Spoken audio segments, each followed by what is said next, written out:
Ya, Bapak Ibu dan saudaraku yang saya kasih dalam Tuhan Yesus, kita akan masuk dalam kebenaran firman Tuhan. Hari ini yang layani kita adalah Ibu Rianita Purwasendika. Sudah disuruh berapa kali, tidak mau, kali ini tergerak. Ada gerangan roh apa kita tidak tahu. Dia punya inspirasi apa, dia punya wahyu apa, kita sebentar kita dengarkan. Waktu dan tepat kami persilakan Ibu Rianita untuk menyampaikan kebenaran firman Tuhan ya buat kita hari ini. Selamat menikmati firman Tuhan hari ini. Tuhan Yesus memberkati kita semua. Shalom. Selamat siang, shalom semua. Dimanapun Bapak Ibu berada, saya ucapkan selamat hari Minggu. Selamat beribadah. Khususnya juga untuk jemaat GBI Double Silatu Menten. Saya ucapkan selamat beribadah. Kita berjumpa kembali di dalam live streaming ini. Nah, sebelum untuk kita mendengarkan firman Tuhan, kita berdoa dulu ya. Saya bersyukur diberikan kesempatan oleh Bapak Gembala untuk membawakan sebagian daripada firman Tuhan. Kita akan berdoa, kita tundukkan kepala. Terpujilah namamu Tuhan, kalau pada saat siang hari ini kami boleh kembali datang kepadamu Tuhan, kami boleh beribadah, kami boleh memuji dan membesarkan namamu. Sebentar kami juga akan diisi oleh kebenaran firman-Mu. Kiranya Tuhan Yesus sendiri Engkau yang berfirman kepada kami semua. Engkau sendiri yang membukakan setiap ayat-ayat, setiap apa yang Engkau kehendaki untuk kami mengerti lewat kebenaran firman-Mu. Biar firman-Mu ini boleh menjadi rema di dalam kehidupan kami. Firman-Mu ini boleh menjadi perisai di dalam kehidupan kami. Dan firman-Mu ini boleh menjadi pelita bagi kaki kami dan terang bagi jalan kami. Terima kasih Tuhan, biar kami boleh tetap senantiasa setia dan taat kepada Engkau. Dan kami boleh bertumbuh di dalam Engkau. Menjadi orang-orang yang mengasihi Engkau dan dikasihi oleh Engkau. Dan menjadi dewasa di dalam Engkau. Terima kasih Tuhan, kami akhiri doa kami hanya dalam nama Tuhan Yesus Kristus. Haleluya. Amin.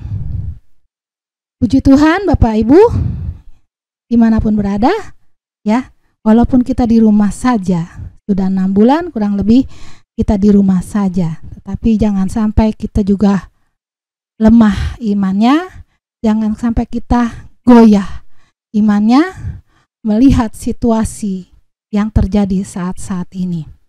Saya bersyukur sudah diberikan kesempatan oleh Bapak Gembala untuk membawakan sharing. Sebenarnya saya orang yang ya sudah lama ya tidak pernah membawakan firman. Baru ini yang ketiga. Sebelum itu sudah sekian belas tahun sejak saya menikah nggak pernah membawakan firman. Karena memang ya kami dari GPDI pindah. Jadi mereka tidak pernah memberikan kesempatan kepada saya untuk membawakan sharing firman. Oleh karena itu, saya percaya apapun yang sudah saya terima dahulu, di mana saya sudah mempelajari kebenaran firman di sekolah, itu Tuhan sendiri yang akan kembali untuk saya mampu membawakannya. Karena saya yakin dan percaya, saya orangnya sebenarnya nggak pede, tetapi Tuhan yang membuat saya mampu. Puji Tuhan, mampu berbicara, mampu berdiri di muka umum. Itu saja Bapak Ibu, biarlah saat ini firman yang kita pelajari bersama. Bukan Bapak Ibu saja yang mempelajari, tapi saya juga. Karena firman itu adalah pedang bermata dua. Dia menusuk ke depan dan ke dalam. Puji Tuhan, saya pada saat siang hari ini saya akan memberikan tema. Temanya yaitu judulnya menjadi orang yang dikasihi Tuhan. Nah, ya, maaf ya Bapak Ibu kalau logat saya nanti menyerempet seperti saya berdiri di depan anak-anak sekolah minggu ya. Itulah karena saya lama di sekolah minggu, jadi ya otomatis itu gaya saya jadinya. Ya, menjadi orang yang dikasihi Yesus. Bagaimana caranya ya? Maukah kita menjadi orang yang dikasihi Yesus? Kalau kita diberikan pertanyaan, siapakah yang mengasihi Yesus? Tentu kita bilang saya mengasihi Yesus. Saya sudah percaya. Ya, semua pasti angkat tangan. Tetapi semuanya itu yang tahu adalah diri kita. Kita mengasihi Yesus atau tidak? Itu kembali jawabannya adalah diri kita sendiri. Kita berkata jujur atau tidak. Tetapi ini menjadi orang yang dikasihi Yesus, yang bisa jawab siapa? Apakah kita bisa menjawabnya? Apakah saya sudah termasuk orang yang dikasihi Yesus? Dikasihi Yesus artinya menerima kasih. Nah, tapi ingat, ini konteks daripada judul ini saya berikan adalah dikasihi secara khusus. Dikasihi secara yang spesial. Nah, seperti Yohanes 3 ayat 16 dikatakan, karena begitu besar kasih Allah akan dunia ini sehingga ia mengaruniakan anaknya yang tunggal. Ya, memang pada umumnya, secara umum Allah mengasihi dunia ini, mengasihi orang-orang yang berada di dalam dosa untuk menerima keselamatan. Itu kasih Yesus secara umum. Tetapi konteks yang saya akan bagikan di sini adalah menjadi orang yang dikasihi secara spesial, secara khusus. Di dalam Perjanjian Baru ada beberapa orang yang memang dikasihi secara spesial, secara khusus. Nah, ya, saya akan kasih contohnya ya sebelum kita masuk ke dalam ayatnya, ke dalam tema yang saya bawakan ini. Ya, di dalam Perjanjian Baru, karena ini bicara tentang Yesus, kita buka di dalam Perjanjian Baru. Di sini dikatakan yang pertama adalah Yohanes, murid Yesus. Dia adalah murid yang paling spesial dan paling dikasihi. Nah, yang mengaku ini bukan Yohanes sendiri, aku adalah murid yang dikasihi, bukan. Tapi yang mengaku ini adalah Petrus, ya. Petrus bilang dia yang paling dikasihi oleh Yesus. Kita buka di Yohanes 13, ya. Kita lihat dulu 13 ayat 23.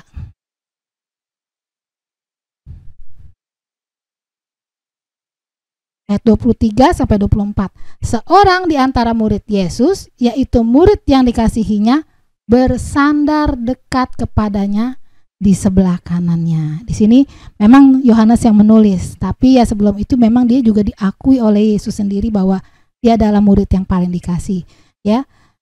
Seorang dari murid Yesus, yaitu murid yang dikasihinya, bersandar dekat kepadanya di sebelah kanannya. Kepada murid itu Simon Petrus memberi isyarat dan berkata, tanyalah siapa yang dimaksudkannya. Ya. Yaitu di sini kalau konteks kita lihat dari perikopnya ini dikatakan bahwa Yohaneslah yang menjadi murid yang dikasihi oleh Yesus. Nah, kita diperjelas lagi di Yohanes 21, ya. 21 ayat 7. Begini, maka murid yang dikasihi Yesus itu berkata kepada Petrus, itu Tuhan. Ketika Petrus mendengar bahwa itu adalah Tuhan, maka ia mengenakan pakaiannya, sebab ia tidak lagi berpakaian, lalu terjun ke danau.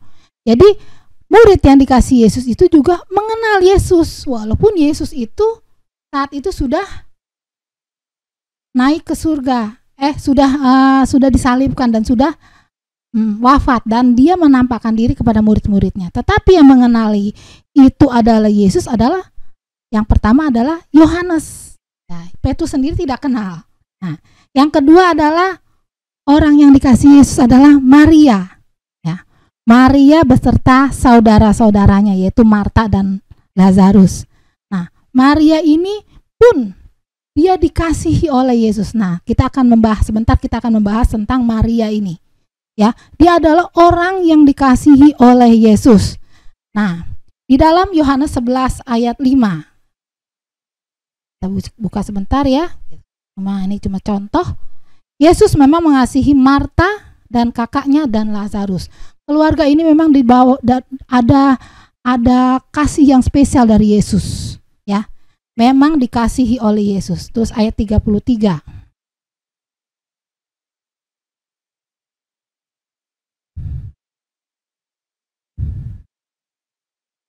Ketika Yesus melihat Maria, menangislah.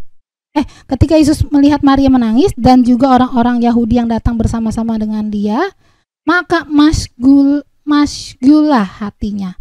Ia sangat terharu dan berkata, nah, Ketika Yesus melihat Maria menangis, langsung masgul. Nah, jadi susah nih ya Bapak Ibu ya, masgul lah hatinya. Ya. Lihat masgul atau artinya apa? Di sini saya sih mencatat masgul itu artinya dia tersentuh melihat keadaan Maria seperti itu, ya. Masgul ini artinya dia bersusah hati, ya, karena suatu sebab, ya, menurut Kamus Besar Bahasa Indonesia. Dalam bahasa Yunani, embrimauomai, emosi yang sangat dalam meliputi kemarahan, kesedih, dan geram terhadap penderitaan karena dosa. Jadi Yesus sedih, marah karena melihat Maria menderita, karena melihat saudaranya itu sudah mati. Nah, kita melihat di sini Yohanes dan Maria itu dikasihi oleh Yesus. Yohanes ini melambangkan dia ini adalah hamba Tuhan yang dikasihi Yesus, ya, mewakili hamba Tuhan. Kalau Maria adalah dan keluarganya adalah mewakili umat Tuhan yang dikasihi Yesus dengan kasih yang spesial. Nah, tidak semua hamba Tuhan itu mendapat dikasihi oleh Yesus secara spesial. Buktinya, di antara ke-12 murid hanya Yohanes yang dikasihi oleh Yesus, dan dia selalu melekat di mana Yesus berada, dia pun berada. Puji Tuhan. Nah, di sini kita sudah melihat. Nah, sekarang saya akan masuk ke dalam inti daripada firman yang akan saya bawakan, yaitu di dalam Yohanes pasal 11 ayat 1 sampai 6. Yuk kita baca dulu sebentar. Yohanes pasal 11 ayat 1 sampai 6. Di sini cerita tentang Lazarus dibangkitkan, ya. Saya akan bacakan dulu ya. Ada seorang yang sedang sakit, namanya Lazarus. Ia tinggal di Betania, kampung Maria dan adiknya Marta. Maria adalah perempuan yang pernah meminyaki kaki Tuhan dengan minyak mur dan menyekanya dengan rambutnya. Dan Lazarus yang sakit itu adalah saudaranya. Kedua perempuan itu mengirim kabar kepada Yesus, Tuhan, dia yang engkau kasihi sakit. Ketika Yesus mendengar kabar itu, ia berkata, penyakit itu tidak akan membawa kematian, tetapi akan menyatakan kemuliaan Allah. Sebab oleh penyakit itu anak Allah akan dimuliakan. Yesus memang mengasihi Maria dan kakaknya dan Lazarus. Kemudian setelah didengarnya, ya ayat 5 kita tekankan ya, Yesus memang mengasihi Marta dan kakaknya itu Maria dan Lazarus. 3 bersaudara ini memang Yesus kasih yang spesial, ya, karena mereka punya hubungan yang erat ternyata, ya, hubungan yang dekat, bukan seperti antara guru dengan murid, bukan seperti pokoknya seperti saudara yang karib, ya. Ayat 6 kita baca apa yang Yesus lakukan setelah Yesus tahu Lazarus yang dikasihi itu sakit. Ayat 6, namun setelah didengarnya bahwa Lazarus sakit, ia sengaja tinggal 2 hari lagi di tempat di mana berada. Saya waktu baca ayat ini, saya tertarik ya. Sebenarnya saya kadang-kadang disuruh bawa firman oleh Bapak Gembala kita, saya nggak terlalu respon karena saya bilang saya belum dapat rema dari Tuhan. Ketika saya sudah dapat, baru saya bilang boleh saya bawakan, karena kalau itu tidak pas dan tidak menjadi rema, apakah ini firman yang memberkati saya dan saya bisa bagikan kepada jemaat, saya mungkin belum bisa, karena saya orangnya ya tidak sekedar mau bawa firman asal, ya. Di sini dikatakan, saya tertarik dengan ayat ini. Kata-katanya, ia sengaja tinggal 2 hari lagi di tempat di mana berada. Coba Bapak Ibu, kalau ada orang yang dekat dengan kita, tahu kita seperti apa, tuh sengaja, gimana? Sakit hati nggak? Banyak orang yang kecewa karena orang-orang yang sengaja begitu. Sengaja berbuat jahat, sengaja jahil, sengaja mengerjai orang. Tapi di sini Yesus sengaja nggak respon, ya. Dia tinggal lagi 2 hari. Coba, bukannya sebentar loh. Misalnya Yesus, ada Lazarus yang kau kasih sakit. Dia bukannya sengaja tinggal misalnya 2 jam lagi dan ntar lagi. Enggak. 2 hari. Coba. Lama enggak? Lama itu. Kita aja kalau nunggu orang 1 jam, 2 jam, gak datang-datang, bete ya. Bete. Tapi di sini dikatakan ia sengaja tinggal 2 hari lagi. Karena kan Yesus tidak peduli. Ya. Maria, Marta mungkin nunggu, padahal udah kasih berita. Nah, sengaja menurut kamus besar itu dikatakan memang direncanakan seperti itu, niatnya seperti itu. Tuhan Yesus sengaja, coba. Orang bingung nggak? Murid-murid juga bingung. Ini Tuhan gimana sih? Rabi gimana? Kok udah tahu Lazarus itu hubungan dengan Tuhan Yesus tuh sangat dekat. Maria, Marta, kok sudah tahu berita itu malah sengaja. Nah, di sini dikatakan bahwa Yesus sengaja. Murid-murid komplain. Tapi di ayat 7 dikatakan akhirnya sesudah 2 hari baru dia ngomong, Tuhan Yesus, mari kita kembali ke Yudea. Ternyata Betania ada di Yudea. Murid-murid itu berkata kepadanya, Rabi, baru-baru ini orang-orang Yahudi mencoba melempari engkau, masih maukah engkau kembali ke sana? Ternyata mungkin juga ada hal yang membuat Yesus menunda karena orang-orang Yahudi itu tidak suka kepadanya. Nah, akhirnya Yesus memutuskan untuk kembali ke sana. Ya juga mungkin percuma ya. Sudah 2 hari mungkin Lazarus itu sakit parah ketika diberitakan seperti itu. Tapi di ayat yang keempat, sebelum Yesus sengaja begitu, Yesus ngomong kepada muridnya, ayat yang keempat, penyakit itu tidak akan membawa kematian, tetapi akan menyatakan kemuliaan Allah. Sebab oleh penyakit itu anak Allah dimuliakan. Kadang-kadang kita sebagai manusia, sebagai orang yang kenal Tuhan, ya, umat Tuhan, hamba Tuhan, kadang-kadang kalau Yesus, Tuhan menunda jawaban kita, kita protes.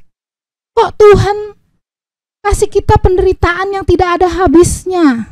Seperti ini sekarang ini, pandemi COVID. Kok Tuhan kasih kita seperti ini, situasi yang sangat-sangat sulit? Sudah berapa bulan Tuhan? Kita udah menipis. Kerjaan hilang, ya. Jualan tidak laku.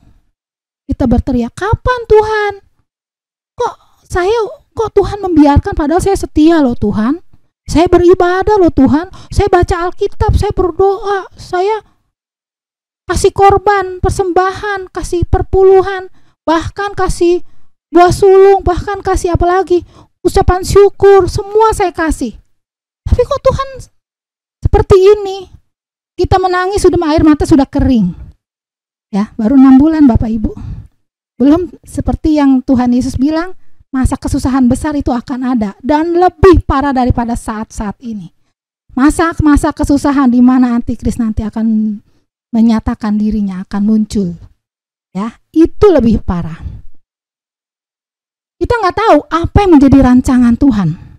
Seperti Yesaya 55 ayat 8 dikatakan, rancanganmu bukanlah rancanganku, jalanmu bukanlah jalanku. Itu yang adalah maksud Yesus. Yesus sengaja tinggal 2 hari lagi. Nah, ya, kita buka ya, sorry ininya jadi landscape. Ketika Yesus baru mau datang lagi ke sana, ya, mungkin dulu memang nggak ada kendaraan. Jadi akhirnya ketika mereka sampai di sana sudah hari yang berapa? Di sini dikatakan ada yang dikatakan hari yang keempat, ya. Nah, Lazarus sudah dikubur 4 hari ketika Yesus datang. Jadi waktu Yesus diberitakan Lazarus sakit, saat itu juga mungkin Lazarus mati. Ya, setelah Lazarus mati, 2 hari kemudian Yesus baru jalan, dan mungkin perjalanan itu cukup memakan waktu sekitar sehari 2 hari. Pas Yesus tiba, itu Lazarus sudah dikubur 4 hari. Nah, di sini dikatakan ayat yang terakhir, dia sudah, Marta mengatakan bahwa Itu Lazarus sudah 4 hari Tuhan pada waktu Yesus akan membangkitkan. Nah, tetapi di sini dikatakan, kamu percaya atau tidak? Ya. Nah, dan sudah bau, kata Yesus kepada kata Marta kepada Yesus.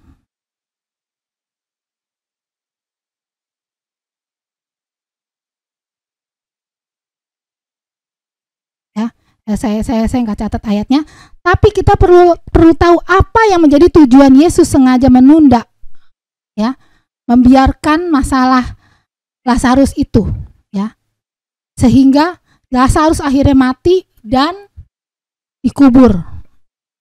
Di sini ayat yang alasan yang pertama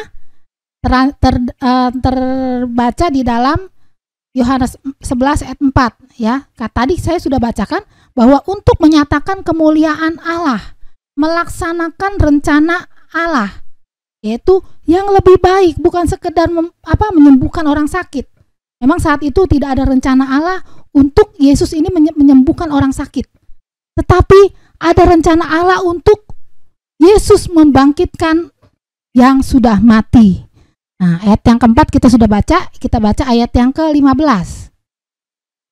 Lalu Thomas yang disebut Didimus berkata kepada teman-temannya, yaitu murid yang lain, marilah kita pergi juga untuk mati bersama-sama dengan dia. Ayat 23 sampai 26. Kata Yesus kepada Marta, saudaramu akan bangkit. Ya.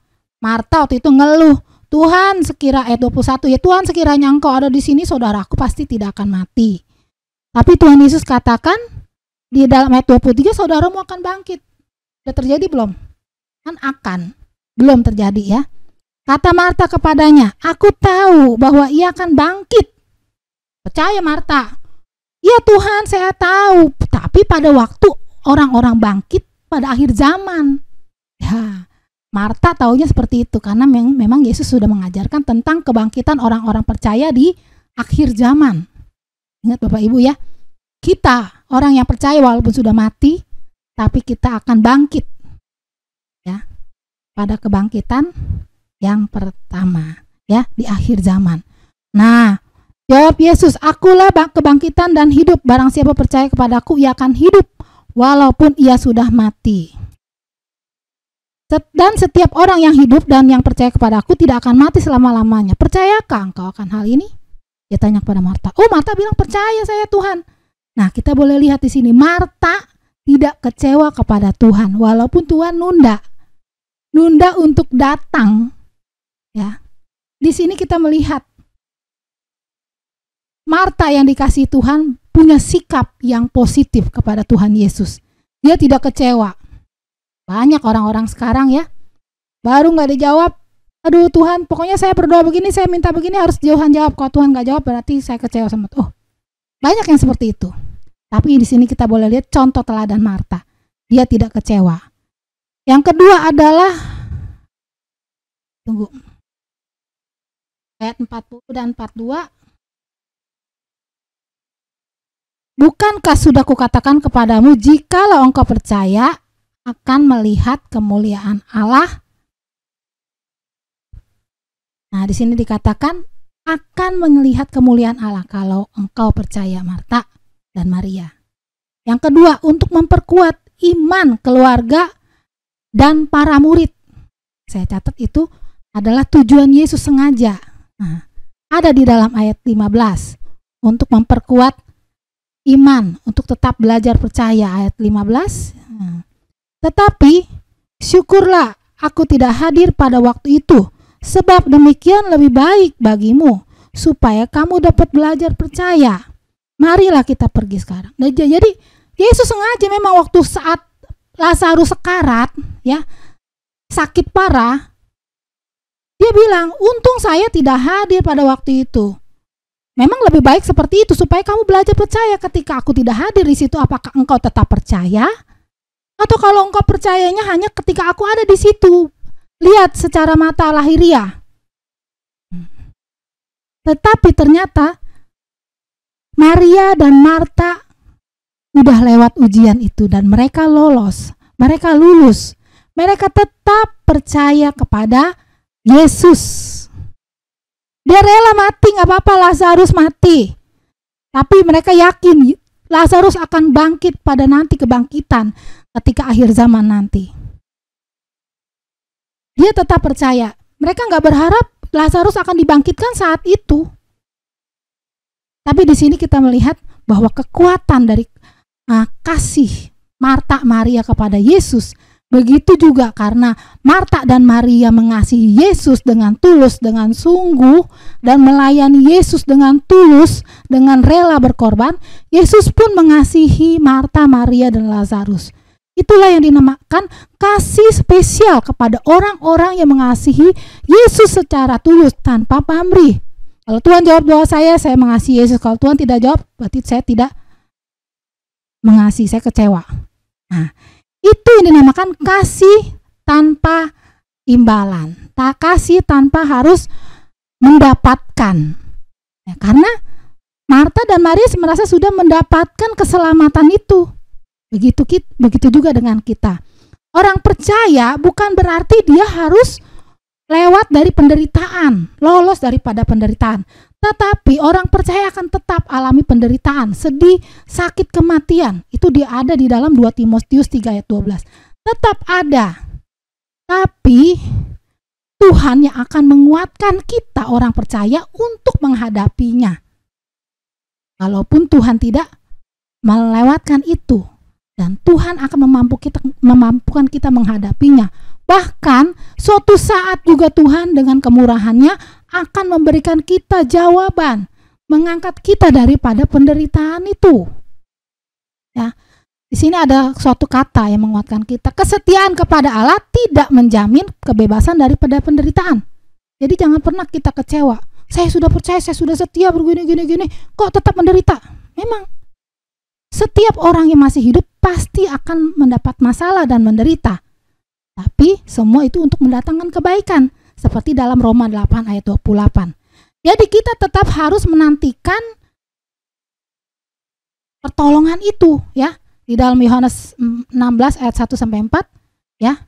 Karena menantikan itu jangan sampai jemu. Terus dan terus. Memang kadang-kadang kita lemah. Nah, itulah kita butuh daripada penolong itu, yaitu Roh Kudus, untuk senantiasa mengingatkan, menguatkan, menghibur kita. Hasil daripada penundaan itu, ternyata Lazarus dibangkitkan. Bukan Lazarus sembuh aja. Lazarus dibangkitkan dari kematian. Ayat 43 ayat 4 sampai 44 itu dikatakan Lazarus dibangkitkan. Dan di situ kita melihat orang banyak menyaksikan akan kebangkitan Lazarus. Murid-murid Marta dan Maria, tetangga-tetangga Maria di kampung itu, di Betania, bahkan orang-orang Farisi pun melihat. Orang-orang ahli Taurat pun melihat. Dan semua itu yang belum percaya pun banyak di sini dikatakan akhirnya percaya kepada Yesus. Ya. Ada rencana Tuhan, ternyata rencana Tuhan seperti ini, untuk menjadikan orang melihat kemuliaan Allah lewat anaknya, yaitu Yesus Kristus. Ya.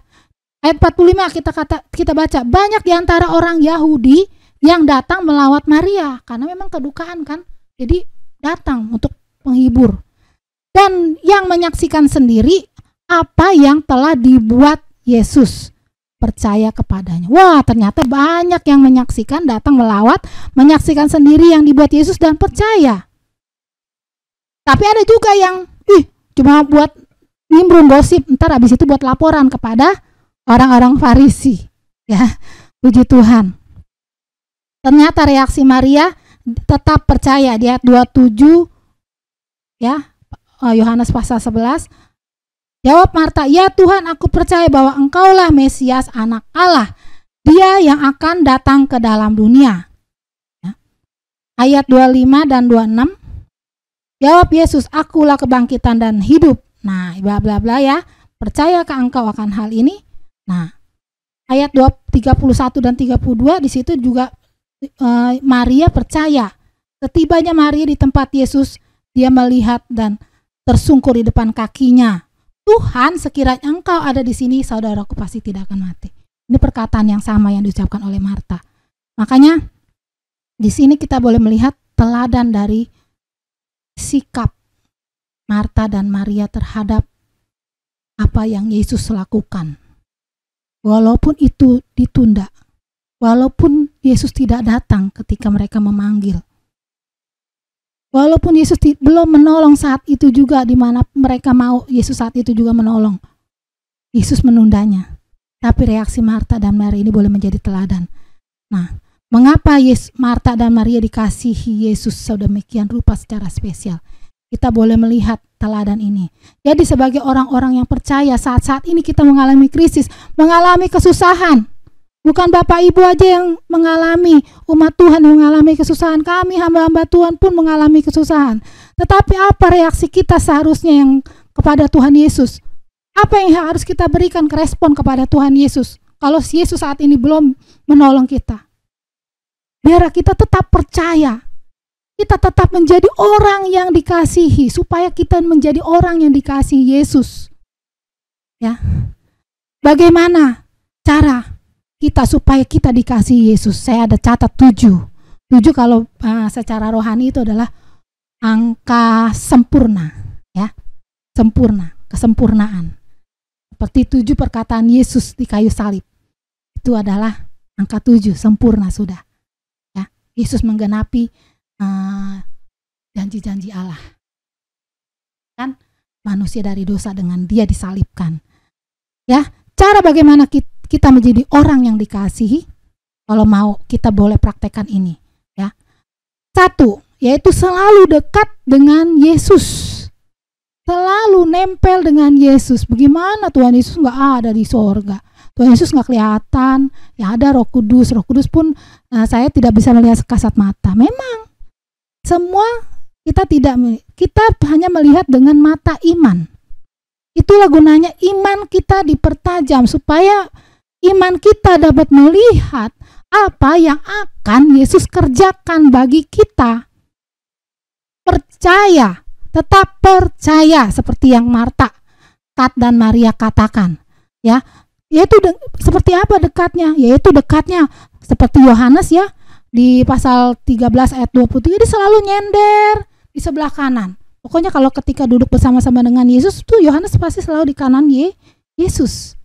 Petrus pun mengakui, kalau mau nanya apa-apa, Yohanes tolong tanyain bagaimana tuh, siapa tuh yang orang yang akan menyerahkan Tuhan? Siapa yang orang yang akan menjual Tuhan Yesus kepada orang-orang yang akan menangkap Yesus, siapa? Coba tolong tanyain. Petrus aja suruh Yohanes. Akhirnya Yohanes bisik. Nah, ya, selalu bersandar. Ya kita buka ya Yohanes 13 ayat 23. Seorang di antara murid Yesus, yaitu murid yang dikasihinya, bersandar dekat kepadanya di sebelah kanannya. Nah, ayat yang 24, tanyalah siapa yang dimaksudkannya. Lalu Yohanes nanya, ayat 25. Murid yang duduk dekat Yesus itu berpaling dan berkata, Tuhan, siapakah itu? Itu kita melihat bahwa ada hubungan yang lebih erat antara Yesus dengan Yohanes. Nah, kita baca di dalam Yohanes 7 ayat 21 ayat 7 tadi kita sudah baca bahwa Yohanes mengenal Yesus ketika Yesus menampakkan diri kepada murid-muridnya setelah Yesus mati dan dikuburkan dan setelah Yesus bangkit. Yohanes melihat itu Tuhan waktu mereka lagi mancing, pergi memancing ikan, ya, malam untuk menangkap ikan bersama dengan Petrus. Petrus bilang, itu siapa? Yohanes bilang, itu Tuhan. Berarti Yohanes sangat mengenal Yesus, tidak seperti Petrus, ya. Lewat apa kita mengenal Yesus? Lewat firman-Nya. Kita sering baca. Lewat doa kita kepada Tuhan, kita boleh kenal dekat dan mentaati perintah-perintah-Nya, ya. Kita harus senantiasa memegang perintah-perintah-Nya, ya. Yohanes 14 ayat 21. 14 ayat 21. Barang siapa memegang perintahku dan melakukannya, dialah yang mengasihi aku. Yesus katakan, dialah yang mengasihi aku kalau memegang perintah dan melakukannya, yaitu firman Tuhan. Dan barang siapa mengasihi aku, ia akan dikasihi oleh Bapakku. Kalau kita mengasihi Yesus, kita juga dikasihi oleh Allah Bapa. Dan aku pun akan mengasihi dia dan akan menyatakan diriku kepadanya. Jadi dia akan menyatakan diri kepada kita. Hal-hal yang kita tidak tahu, dia akan nyatakan diri lewat apa? Lewat firman-Nya. Tuhan gini. Makanya ada orang-orang yang rasul-rasul atau nabi-nabi yang Tuhan utus, itu Tuhan menyatakan apa yang menjadi rencana Tuhan. Tuhan katakan, Tuhan nyatakan, ya. Jadi di sini kita harus selalu dekat dengan Yesus. Yang kedua adalah, yuk kita cepat, melayani atau membantu pelayanan. Seperti Maria dan Marta melakukan pelayanan. Marta selalu melakukan pelayanan. Bagi kami sebagai hamba Tuhan, kita terjemahkan Marta itu adalah seperti kita melayani pelayanan meja. Itu memberikan makan pada hamba-hamba Tuhan. Ya, memberikan makan, ya, melayani hamba-hamba Tuhan. Ya, Yohanes 12 ayat 2 dikatakan bahwa Marta itu sibuk beberes di dapur, ya. Yohanes 12. Di situ diadakan perjamuan untuk dia dan Marta melayani, sedang salah seorang yang turut makan dengan Yesus adalah Lazarus. Ayat yang ketiga, Maria mengambil setengah kati minyak narwastu murni yang mahal harganya. Lalu meminyaki kaki Yesus dan menyekaknya dengan rambutnya, dan bau minyak semerbak di seluruh rumah itu. Ya. Sini ada dua pelayanan. Maria selalu ingin dekat dengan Yesus seperti Yohanes. Ya, ingin selalu seperti pelayanan mimbar lah, ya. Menyembah Yesus, menyaki Yesus artinya menyembah. Kaki Yesus ya di bawah. Zaman dulu tuh waktu saya tahu dulu tuh waktu cara Yesus duduk itu bukan seperti ini. Jadi Yesus duduk berbaring dan kakinya selonjor di belakang sana. Jadi waktu saya sekolah dulu pernah mempraktekkan ini. Bikin acara drama singkat ya, drama kolosal ya. Karena berkelompok mainnya. Jadi Yesus itu ternyata duduknya berselonjor, tidak duduk seperti ini. Dan Maria, saya dulu jadi Maria meminyaki kaki Yesus di ujung sana dengan minyak narwastu. Di sini kita melihat bahwa Maria dan Marta adalah orang yang sangat dekat dengan Tuhan Yesus dan mereka melayani, membantu pelayanan. Yesus sebagai hamba Tuhan, murid-murid adalah sebagai hamba Tuhan. Maria dan Marta adalah umat yang dikasihi Tuhan. Jadi mereka melayani para hamba Tuhan yang sudah lelah berkeliling, mengajar. Nah, itulah sebenarnya fungsi daripada umat untuk melayani adalah yaitu membantu pelayanan. Membantu itu artinya bukan dia yang memang menjadi pelayannya yang utama, tapi adalah membantu. Ada yang sekarang ini bidang musik, bidang multimedia, singer, seperti Marta dan Maria. Song leader, nah seperti itu. Dan Yesus ini dan murid-muridnya adalah hamba Tuhan yang memberitakan firman, yang memang hamba Tuhan melayani full time, dipanggil seutuhnya untuk pekerjaan Tuhan. Dari mana mereka makan dan minum? Ya, dari pelayanan itu sendiri. Makanya umat-umatnya memberikan mereka korban persembahan, korban perpuluhan, supaya para hamba Tuhan, para nabi, para rasul dapat makan dari situ. Karena mereka sudah seperti 12 murid Yesus, mereka dipanggil dari nelayan, menjala ikan, menjadi penjala manusia. Mereka harus tinggalkan pekerjaan mereka secara duniawi, yaitu sebagai nelayan. Marilah ikutlah aku, tanggalkan semua yang ada padamu. Sampai yang harus dibawa cuma kasut doang, yaitu sepatu doang. Dan pakaian yang melekat. Nah, Bapak Ibu yang kekasih di dalam Tuhan, begitu juga zaman sekarang, bukan zaman dulu saja, zaman sekarang juga para hamba Tuhan seperti itu, hidup dari ayapan daripada firman Tuhan, yaitu dari kolekte, dari persembahan, dari perpuluhan yang umatnya berikan, ya. Karena memang hamba Tuhan dipanggil, kecuali beda ya, yang di kota-kota banyak orang pengusaha buka gereja, nggak usah dikasih makan, nggak usah dikasih perpuluhan apa, cuman mereka sudah bisa hidup. Tapi orang-orang yang membantu, hamba-hamba Tuhan yang membantu di dalamnya juga hamba Tuhan. Ya walaupun pengusaha buka gereja. Tetapi di sini kita boleh melihat bahwa hamba Tuhan adalah perlu dilayani oleh. Jadi saling melayani antara hamba Tuhan dengan umatnya. Nah, itulah fungsi kita sebagai untuk menjadi orang yang dikasihi Yesus. Yang keempat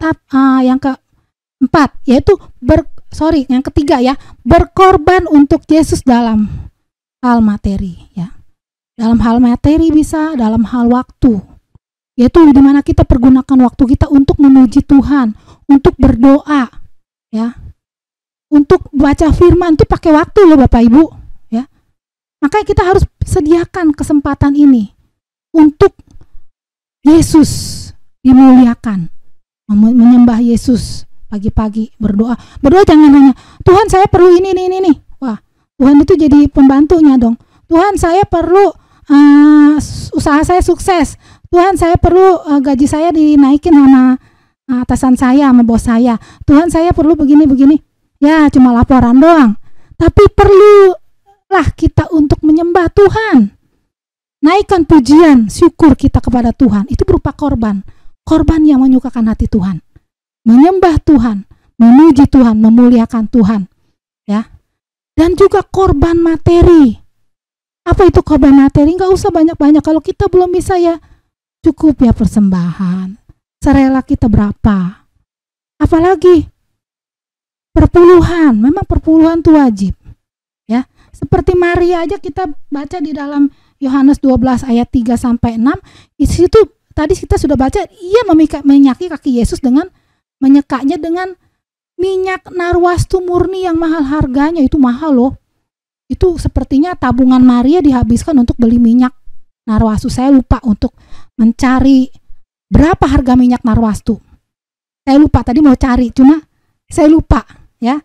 Nanti ya saya akan, kalau Bapak Ibu mau tahu bisa japri ke saya. Wah, dia sangat tabungan dia beli untuk minyak narwastu dan untuk menyaki kaki Yesus saja. Tapi di sini di ayat yang keempat ada yang komplain. Tetapi Yudas Iskariot, seorang dari murid-murid Yesus, berkata, ya, ayat yang kelima, mengapa minyak narwastu ini tidak dijual 300 dinar dan uangnya diberikan kepada orang-orang miskin? Wow, ternyata 300 dinar. 300 dinar, waduh, 1 dinarnya berapa duit di sini, ya. Ternyata ada yang mata duitan. Kalau orang Jakarta bilang mata duitan. Yudas Iskariot komplain, padahal itu yang minyak itu untuk Tuhan Yesus. Kenapa dia komplain padahal dia gurunya? Kenapa tidak dijual aja dengan 300 dinar baru dipersembahkan kepada orang miskin? Nah, ayat yang kelima, kenapa Yudas ngomong gitu? Hal itu dikatakannya bukan karena ia memperhatikan nasib orang miskin, melainkan karena ia adalah seorang pencuri. Ternyata Yudas ngomong begitu punya maksud. Dapat dong, kalau udah dijual saya bantu jual, nanti saya dapat komisi. Nah, mungkin seperti itu ya. Nah, karena ia seorang pencuri, karena dia juga adalah seorang bendahara. Dia suka mengambil uang yang disimpan dalam kas yang dipegangnya nih, ayat yang ke-6. Ia sering mengambil uang yang disimpan dalam kas yang dipegangnya. Waduh, makanya ya kita harus, kalau kita menjadi bendahara gereja atau apa, kita harus benar-benar banyak-banyak berdoa, jangan sampai iblis menggoda kita seperti Yudas ini.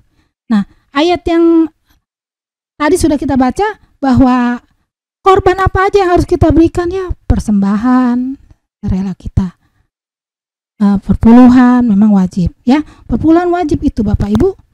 Seperti di dalam Maliaki 3 ayat 10. Di situ waktu itu ada ya cerita tentang teman saya. Teman saya masih kecil. Saya nggak mau menyebutkan namanya. Saya selalu mengingatkan dia, kamu bayar perpuluhan loh. Tapi dia bilang, saya belum cukup. Saya hidupnya kurang terus nih. Gitu bilangnya. Ya, kamu kalau mau dibilang nggak cukup ya nggak cukup terus. Saya juga seperti itu. Tapi bagaimana kita memanage keuangan kita? Setelah kita menerima hasil, kita harus sisihkan dulu 1/10-nya. Baru kita pakai untuk yang lain. Di sini dikatakan ayat yang ke-10, bawalah seluruh persembahan perpuluhan. Maaf ya Bapak Ibu, saya menyerempet soal korban korban-korban seperti ini ya, soal uang, ini sangat sensitif sekali. Tapi saya harus berikan kepada Bapak Ibu. Saya orangnya kalau harus ngomong. Saya nggak bisa pending-pending karena memang ini adalah kebenaran. Bawalah seluruh persembahan persepuluhan itu ke dalam rumah perbendaharaan, supaya ada persediaan makanan di dalam rumahku, yaitu di dalam bait Allah. Dan ujilah aku. Kalau tidak cukup, uji Tuhan. Nah, firman Tuhan semesta alam. Apakah aku tidak membukakan bagimu tingkap-tingkap langit dan mencurahkan berkat kepadamu sampai berkelimpahan? Ujilah Tuhan. Kalau memangnya nggak cukup, uji Tuhan. Ya Tuhan nggak cukup. Dalam nama Yesus, saya selalu begitu. Kalau saya memberikan perpuluhan dari saya remaja, dulu saya remaja, orang tua saya susah ya Bapak Ibu ya. Susah sekali, orang tua saya ekonominya susah. Tapi saya belajar perpuluhan. Puji Tuhan, saya percaya sampai sekarang Tuhan memelihara hidup saya, hidup keluarga saya, orang tua saya. Itulah yang dinamakan Tuhan akan membuka tingkap-tingkap langit, karena Dia adalah sumber berkat. Nah, sampai berkelimpahan. Ayat 11, aku akan menghardik bagimu belalang pelahap, supaya jangan dihabisinya hasil tanahmu, dan supaya jangan pohon anggur di padang tidak berbuah bagimu, firman Tuhan. Karena memang banyak masalah-masalah yang kita alami itu seperti belalang pelahap, Bapak Ibu. Waktu itu saya pernah pending perpuluhan, akhirnya saya mendapatkan itu, belalang pelahap. Tak sakit gigi lah, tak sakit inilah, itulah. Terus pembantunya berulah lah, tapi puji Tuhan ketika saya mulai taat kembali, baru Tuhan berkati. Itulah perlunya kita ketaatan supaya jangan ada belalang pelahap dalam hidup kita. Puji Tuhan. Yang kelima adalah cara untuk menjadi yang dikasihi Yesus. Tetap percaya dalam segala situasi.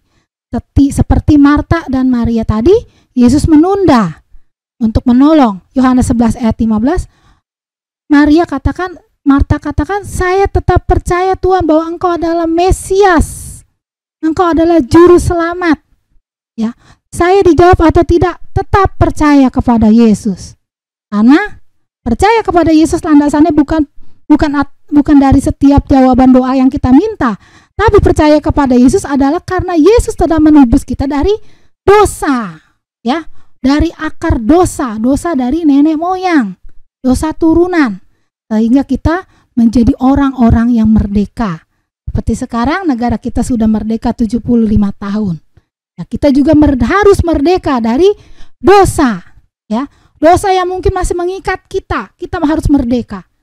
Nah, bagian yang ke-6, supaya dikasih Yesus adalah merendahkan diri di hadapan Yesus. Ya, Yohanes 11 ayat 32. Kita cepat.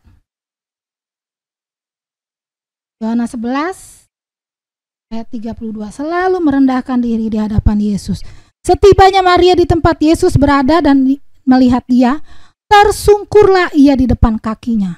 Bukan dia bilang protes sama Tuhan Yesus, Tuhan kenapa kamu nggak jawab Tuhan begini. Tapi dia tetap tersungkur dan nangis dan berkata, Tuhan, sekiranya Engkau di sini, saudaraku tidak mati. Ayat yang ke-33. Ternyata Yesus akhirnya tersentuh hatinya. Ketika Yesus melihat Maria menangis dan juga orang-orang Yahudi, maka masgullah hatinya, ia sangat terharu. Yesus tersentuh, sedih dan berkata, di manakah Dia kamu baringkan? Tuhan, marilah dan lihatlah. Lalu di sini baru kita melihat di seluruh ayat Perjanjian Baru, Yesus menangis karena Maria, karena Lazarus sudah mati, karena kesedihan Maria. Ayat yang ke-35, maka menangislah Yesus. Nah Bapak Ibu, bisakah kita menjadi seperti Maria, membuat Yesus menangis ketika melihat keadaan kita? Ya, sepertinya kita juga pingin seperti itu. Apakah kita mampu? Biarlah kita boleh dimampukan oleh Tuhan Yesus menjadi seperti Maria. Ketika Maria menangis, Yesus tersentuh. Masgul yang seperti tadi bilang dikatakan menurut bahasa Indonesia bersusah hati karena melihat Maria.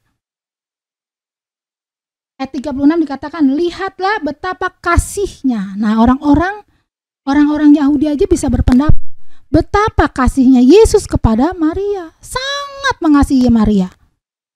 Itulah, kita harus melihat, kita harus melakukan ini Bapak Ibu. Merendahkan diri di hadapan Yesus supaya kita menjadi orang yang dikasihi.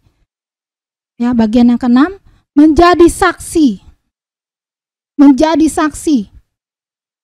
Dengan kematian Lazarus sudah menjadi saksi, ya. Tadi kita sudah baca Yohanes 12 ayat 9 sampai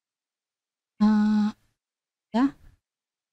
Orang-orang Yahudi pada marah, orang-orang Farisi. Yohanes 12 ayat 9 sampai 11. Ini ayat-ayat yang terakhir ya Bapak Ibu. Sejumlah besar orang Yahudi mendengar bahwa Yesus ada di sana dan mereka datang bukan hanya karena Yesus, melainkan juga untuk melihat Lazarus yang telah dibangkitkan.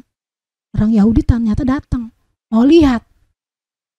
Lalu imam-imam kepala bermufakat untuk membunuh Lazarus. Nih, orang jadi sebab karena dia banyak orang Yahudi meninggalkan mereka dan percaya kepada Yesus. Wah, ternyata karena kematian Lazarus, orang-orang Yahudi percaya kepada Yesus. Dan orang-orang Farisi, imam-imam marah kepada Lazarus karena dia nih bisa hidup. Orang-orang pada ikut Yesus dah. Ya. Ini menjadi kesaksian Bapak Ibu. Apakah hidup kita bisa menjadi kesaksian untuk banyak orang? Ya. Kiranya Tuhan sendiri yang senantiasa menolong kita. Nah, inilah Bapak Ibu yang bisa saya bagikan. Bagaimana caranya untuk kita menjadi orang yang dikasihi Yesus. Sehingga walaupun ketika kita tidak ditolong, kita tetap percaya. Ketika Tuhan menunda pertolongan itu, kita tetap berserah, tetap dekat dengan Yesus. Ya. Supaya suatu saat kita boleh melihat rencana Tuhan yang lebih besar dari apa yang kita harapkan. Maria dan Marta mendapatkan suatu hal yang lebih besar daripada apa yang dia harapkan. Dan akhirnya dampaknya juga ke semua orang menjadi percaya kepada Yesus, ya. Selalu dekat dengan Yesus, melayani, berkorban, tetap percaya dalam segala situasi, merendahkan diri dan menjadi saksi dan mengenal Tuhan secara pribadi. Puji Tuhan Bapak Ibu, kiranya ini boleh membangkitkan kita ya di tengah situasi pandemi seperti ini, kita tetap menjadi orang yang dikasihi. Bahkan kita bisa menjadi orang yang dikasihi oleh Yesus secara khusus, supaya nanti ketika Yesus datang kali yang kedua, kita menjadi orang-orang yang dibangkitkan, menerima kebangkitan, bukan orang-orang yang mati dalam kematian yang kedua, tetapi orang-orang yang dibangkitkan, ya, menerima kebangkitan dan memerintah bersama-sama dengan Yesus. Puji Tuhan, inilah menjadi firman Tuhan pada siang hari ini. Saya ucapkan selamat siang. Tuhan Yesus memberkati. Kita berdoa terlebih dahulu. Bapa kami yang di dalam surga, terpujilah nama-Mu pada saat siang hari ini. Kami sudah mendengarkan kebenaran firman-Mu. Bila firman boleh menjadi rema dalam kehidupan kami. Kami boleh menjadi orang-orang yang dikasihi oleh Engkau Tuhan. Orang-orang spesial di hati-Mu Tuhan. Supaya kami boleh layak di hadapan-Mu ketika Engkau datang kembali yang kedua Tuhan. Tuhan Yesus, Engkau yang memampukan kami menghadapi segala situasi yang akan terjadi dalam kehidupan kami saat ini, saat kemarin, bahkan saat yang akan datang. Biarlah pertolongan Tuhan, kekuatan Tuhan, Roh Kudus senantiasa memampukan kami. Terima kasih Tuhan, materaikan firman-Mu dalam hati dan pikiran kami. Kami alaskan doa kami hanya di dalam nama Tuhan Yesus Kristus. Haleluya, amin.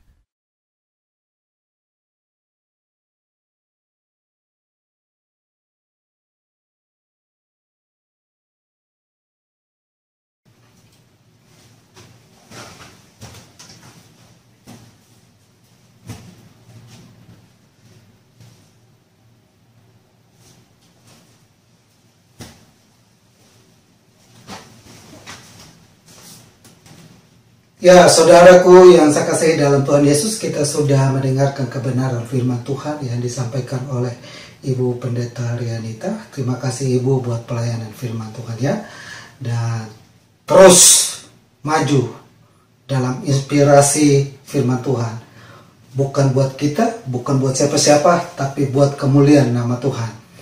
Hari ini kita belajar sebuah kebenaran firman Tuhan yang mengajari kita untuk menjadi orang yang dikasihi oleh Tuhan. Seperti Yohanes yang selalu mau duduk dekat dengan Tuhan.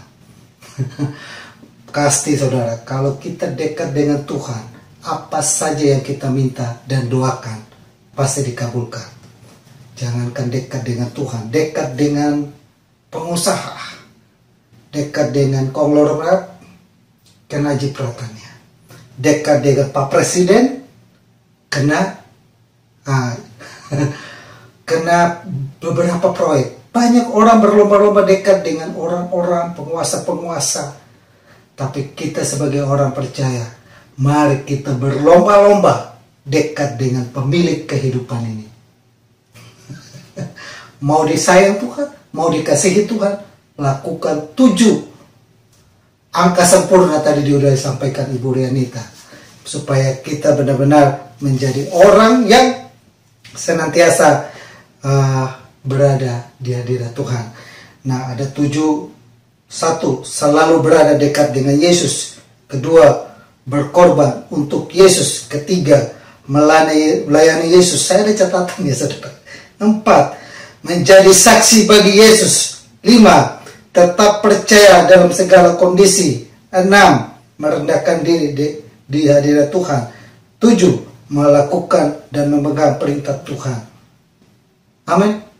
Biar kita lakukan itu semua dalam kehidupan kita, sehingga kita menjadi orang-orang yang selalu disayang oleh Tuhan.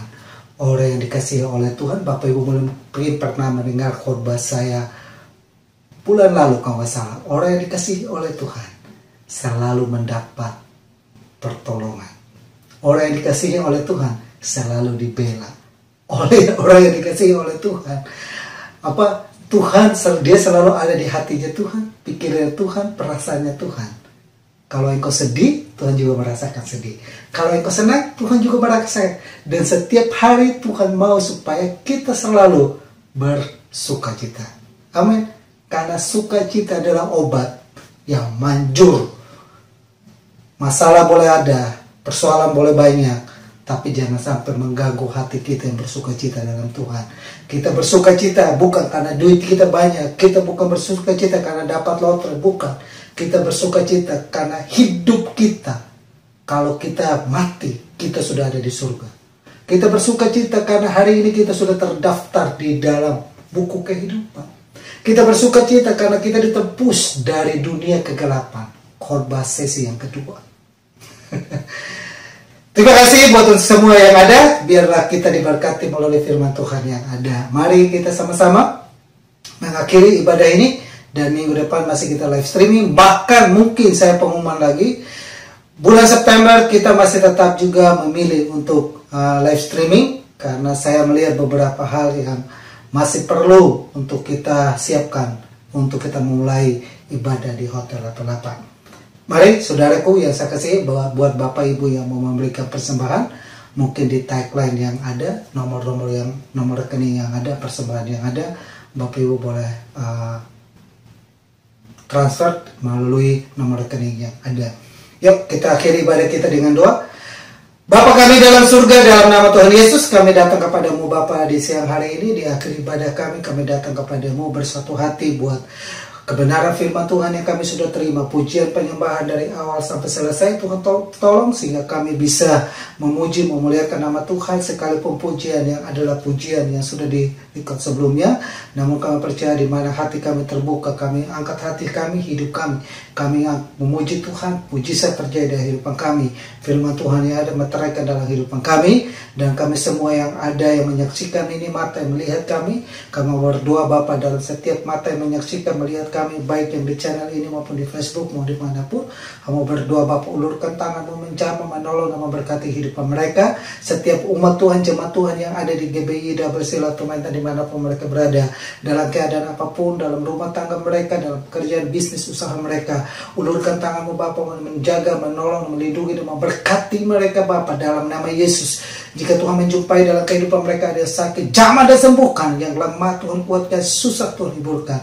Nama Tuhan dimuliakan dalam kehidupan mereka. Ulurkan tanganmu selalu Bapa untuk memagari anak-anakmu dari segala niat orang jahat, memagari anak-anakmu dari segala bakteri, virus apapun, sehingga mereka selalu aman dalam penyertaan Bapa. Berkati kami semua yang sudah mengikuti ibadah ini dari awal sampai selesai. Setiap waktu yang kami berikan buat Tuhan, setiap kesempatan yang kami pakai untuk mendengar dan menyaksikan ini, kami percaya kami boleh diberkati Tuhan.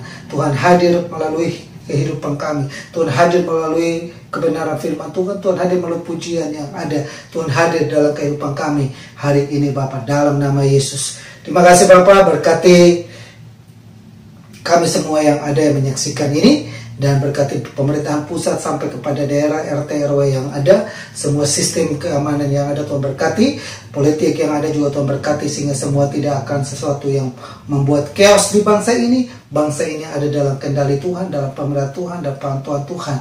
Resesi ekonomi boleh tidak akan terjadi di Indonesia. Kami melihat Indonesia akan selalu aman dalam pemerintahan-Mu, penyertaan-Mu Bapa, sehingga kami boleh melihat kemuliaan Tuhan dinyatakan dalam kehidupan bangsa negara kami. Hamba juga berdoa buat anak-anak-Mu yang saat ini bergumul untuk mencari pekerjaan. Tuhan tolong Bapa, biar Tuhan senantiasa buka jalan, sehingga nama Tuhan boleh dimuliakan. Anak-anak-Mu yang saat ini juga bergumul dalam usaha dan pekerjaan yang ada, mereka dalam berbisnis yang lagi lesu, hamba percaya Tuhan akan kirimkan hal-hal yang baru dan ajaib dan dahsyat yang tidak pernah mereka pikirkan sebelumnya, untuk memelihara, menolong, dan memberkati mereka dalam nama Yesus. Berkati usaha yang ada Bapa. Terima kasih Bapa, kami berdoa buat bangsa pilihan-Mu, bangsa Israel. Oleh mereka kami juga dapat bagian keselamatan. Kami menyerahkan bangsa ini ke dalam tangan kemurahan-Mu. Shalom bagi Israel, diberkatilah Israel dalam nama Yesus. Terima kasih banyak Bapak yang baik. Kami akhiri ibadah kami hari ini, dan kami yang telah memberikan persembahan hari ini, Tuhan memberkati mereka. Ulurkan tangan-Mu selalu menyertai setiap tangan yang memberi. Mereka memberi dengan iman, harapan, percaya bahwa Tuhan sanggup melipat gandakan berkat dalam kehidupan mereka. Oleh karena Tuhan berdoa dan memberkati kehidupan tangan-tangan memberi dalam nama Yesus.